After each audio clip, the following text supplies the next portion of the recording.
Welcome to Samba Samba. Enjoy the video. You start with power and pairing permission, plug in and charge until the LED blinks steadily. Once done, open the Rubik's connected app and give it Bluetooth access. This lets your phone discover the cube. Tap Add Device, then select the connected X model from the list. The app will prompt a short firmware check. Make sure the cube's sticker side faces you during discovery, because orientation helps the sensor's handshake. If the app asks, accept permissions so the pairing completes. You'll now follow the app's pairing prompts and press the cube's center button when requested. That sends the Bluetooth signal to finalize pairing. Next, perform the calibration routine. Scramble the cube, then align faces as the app displays and rotate slowly so sensors record each axis. This improves tracking accuracy. Once calibration starts, wait for any firmware update to finish.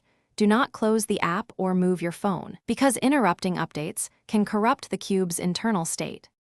You finish by running the quick tutorial scramble to verify that the app tracks your moves in real time. If the overlay matches your physical turns, you're done. If tracking lags or faces misregister, recalibrate first, then restart both the app and the cube. Power cycling often resolves latency. If problems persist, perform the factory reset from the app's device settings and repair.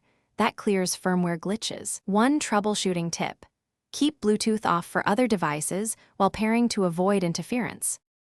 Thanks for watching. Consider subscribing if we helped you.